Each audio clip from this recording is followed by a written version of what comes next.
Hello everyone, welcome to all rounder siblings. जैसे कि आप सभी जानते हैं, हम फिजिक्स पढ़ रहे हैं लास्ट 2 लेक्चर्स से। चैप्टर नंबर 1 मेजरमेंट कर रहे हैं, जिसका थ्योरी पार्ट कंप्लीट हो चुका है और आज हम करेंगे इसकी एक्सरसाइज। ठीक है, सो लेट्स स्टार्ट। उससे पहले वीडियो को पॉज करिए और जल्दी से हमारे चैनल को सब्सक्राइब कर दीजिए, लाइक कर दीजिए और अपने फ्रेंड्स के साथ जल्दी से वीडियो को शेयर कर दीजिए और कमेंट करके हमें बताइए वीडियो आपको कैसा लगा और हमारा पढ़ाया हुआ आपको कैसा लगता है, आपके लिए हेल्पफुल रहता है या नहीं रहता है। आप जल्दी से कमेंट करके हमें बताइए ताकि हमें मोटिवेशन मिले और हम आपके लिए और वीडियोस ला सकें। So let's start. सबसे पहले आते हैं आपके टिक द करेक्ट आंसर्स। इसमें फर्स्ट है mass is measured with the help of dash. Mass को हम मेजर करते हैं किस चीज़ की हेल्प से? बीम बैलेंस की हेल्प से हम मेजर करते हैं। ठीक है, नेक्स्ट है weight of a body dash. Weight जो होता है किसी भी बॉडी का चेंजेस विद प्लेस। प्लेस के अकॉर्डिंग चेंज होता रहता है, जैसे जैसे प्लेस चेंज होगा उसके अकॉर्डिंग भी वेट आपका चेंज होता रहेगा। The SI unit of mass is, mass की एसआई यूनिट क्या होती है आपकी? किलोग्राम होती है। Density is equal to, density is equal to क्या होता है? Mass upon volume. आप फॉर्मूला याद रखिए ना, density is equal to mass upon volume. Video देखिए जल्दी से, बहुत सारी चीज़ें उसमें बताई हुई हैं और लर्न कीजिए। नेक्स्ट है the SI unit of weight is. Weight की एसआई यूनिट क्या होती है आपकी? किलोग्राम फोर्स होती है। अब आप लोग कहेंगे मैम किलोग्राम फोर्स तो हमने पढ़ा ही नहीं, हमने तो एसआई यूनिट क्या पढ़ी है वेट की? न्यूटन पढ़ी है। तो न्यूटन को हम अगर दूसरी फॉर्म में देखें तो किलोग्राम फोर्स लिखते हैं। ठीक है, शॉर्ट में हम लिखते हैं KGF। ठीक है, तो ये होता है न्यूटन। तो न्यूटन बोलिए या फिर किलोग्राम फोर्स बोलिए, एक ही बात है। एसआई यूनिट हो गई दोनों ही वेट की, अलग अलग नहीं है, सेम है। या मीन्स न्यूटन बोलो या फिर किलोग्राम फोर्स बोलो, एक ही बात है। SI unit of density is. Density की एसआई यूनिट क्या होती है? Kilogram centimetre cube. क्या होती है? किलोग्राम पर सेंटीमीटर क्यूब। थोड़ा सा करेक्शन है, एसआई यूनिट जो होती है density kilogram per metre cube होती है। ठीक है, ये वाला आएगा, ये नहीं है किलोग्राम पर सेंटीमीटर क्यूब नहीं होता, किलोग्राम पर मीटर क्यूब होता है। ठीक है, किलोग्राम सेंटीमीटर क्यूब नहीं होता है, याद रखनी है। नेक्स्ट क्या है? On heating the density of a substance. अगर हम हीट करते हैं किसी भी सब्सटेंस को तो उसकी डेंसिटी क्या होती है? डिक्रीज करती है। हीट करने पर क्या होगी? उसकी डेंसिटी डिक्रीज करेगी।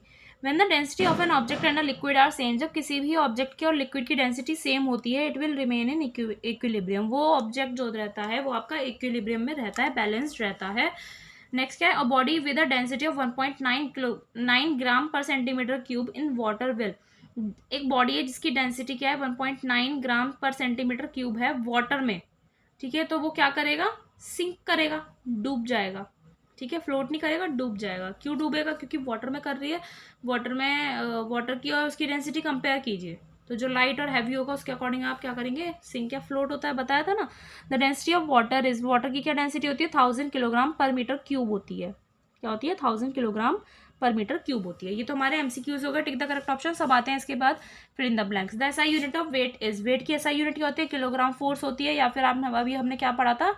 न्यूटन होती है। न्यूटन भी आप लिख सकते हैं। Dash is use to measure weight. Weight measure करने के लिए किस चीज़ का यूज़ करते हैं हम? स्प्रिंग बैलेंस का यूज़ करते हैं और बीम बैलेंस का यूज़ करते हैं हम मास मेजर करने के लिए, याद रखिएगा।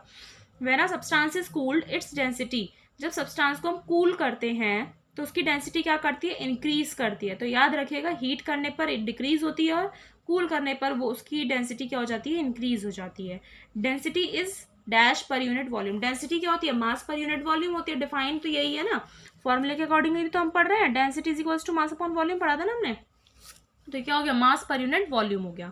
Dash is use to measure purity of milk. Last lecture में बताया था मिल्क की प्योरिटी को मेजर करने के लिए किस चीज़ का यूज होता है? लैक्टोमीटर का हम यूज करते हैं, इंस्ट्रूमेंट आता है। नेक्स्ट है 1 kilogram rice occupies dash space than 1 kilogram iron. 1 kilogram rice जो होगा वो ज़्यादा स्पेस लेगा as compare to 1 kilogram iron. 1 kilogram iron हो आपके पास और 1 किलोग्राम राइस हो, तो कौन सा स्पेस ज़्यादा लेगा? 1 किलोग्राम राइस स्पेस ज़्यादा लेगा।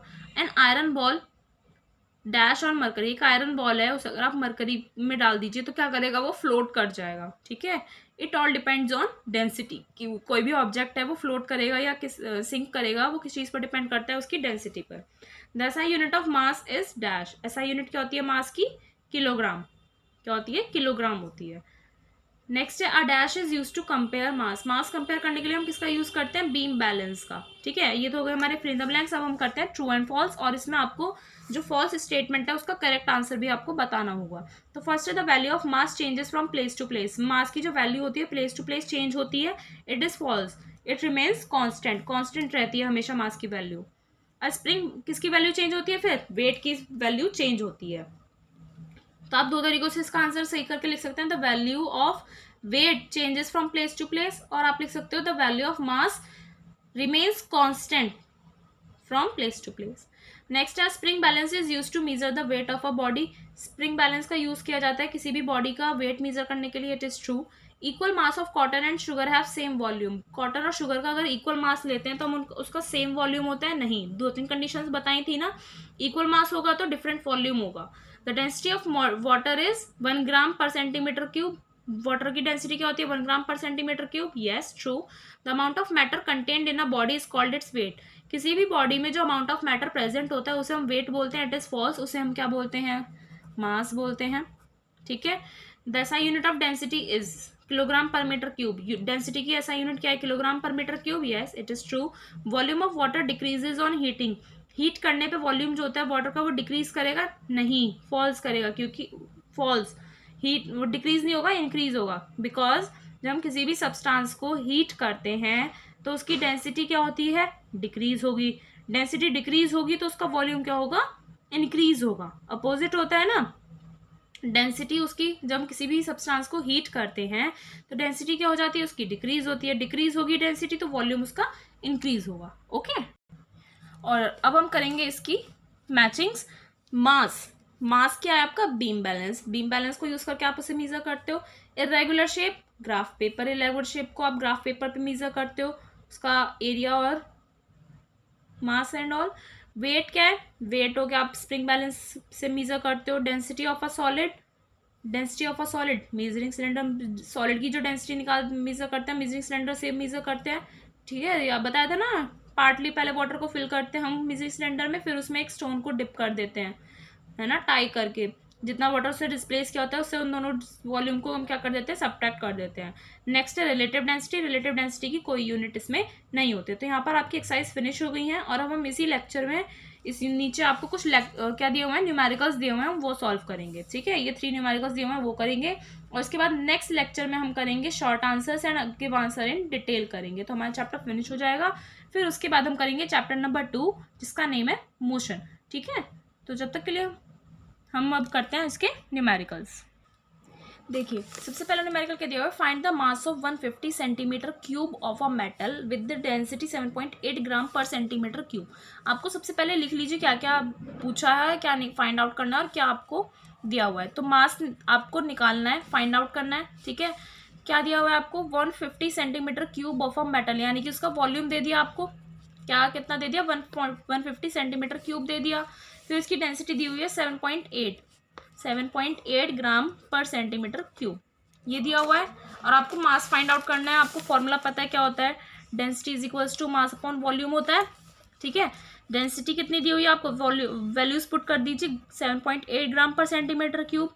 मास आपको फाइंड आउट करना है और वॉल्यूम हो गया आपका 150 सेंटीमीटर क्यूब। तो आप मास फाइंड आउट कर लीजिए। मास क्या हो गया आपका? इन दोनों की मल्टीप्लाई कर दीजिए, है ना, यानी कि वॉल्यूम इंटू डेंसिटी हो गया। तो वॉल्यूम हो गया आपका 150 सेंटीमीटर क्यूब, डेंसिटी हो गई आपकी 7.8 ग्राम पर सेंटीमीटर क्यूब। अब आपको सबकी यूनिट्स पता होनी चाहिए। तो मास आपका किस में आता है? यहाँ पर आपको ग्राम में वैल्यू दी हुई है, तो आपका मास किस में आएगा गाइस? ग्राम में आएगा। ठीक है, आप इन दोनों की मल्टीप्लाई कीजिए, आपका आंसर आएगा 1170 ग्राम। ठीक है, अब इसके बाद हमारा आता है सेकेंड क्वेश्चन। सेकेंड क्वेश्चन में क्या बोल रहा है? इसमें भी हम ऐसे ही करेंगे सेम। क्या जो जो दिया हुआ है वो लिख लेंगे और बाकी जो फाइंड आउट करना है वो हम फाइंड आउट करेंगे। फिर देखिए क्या लिखा है, what will be the volume. अब सबसे पहले इतना पढ़ते ही आपको पता पड़ेगा कि क्या पूछ रहा है आपसे, वॉल्यूम पूछ रहा है। लिख लीजिए of 420 gram of copper. 420 gram of copper, यानी कि आपको मास दिया हुआ है यहाँ पर कितना?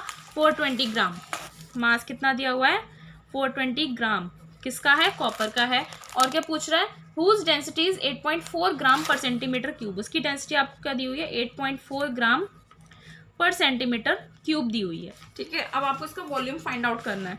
तो सेम पहले फॉर्मूला लिख लीजिए, density is equals to mass upon volume होता है। डेंसिटी आपको 8.4 ग्राम पर सेंटीमीटर क्यूब दी हुई है। मास कितना है? 420 ग्राम दिया हुआ है।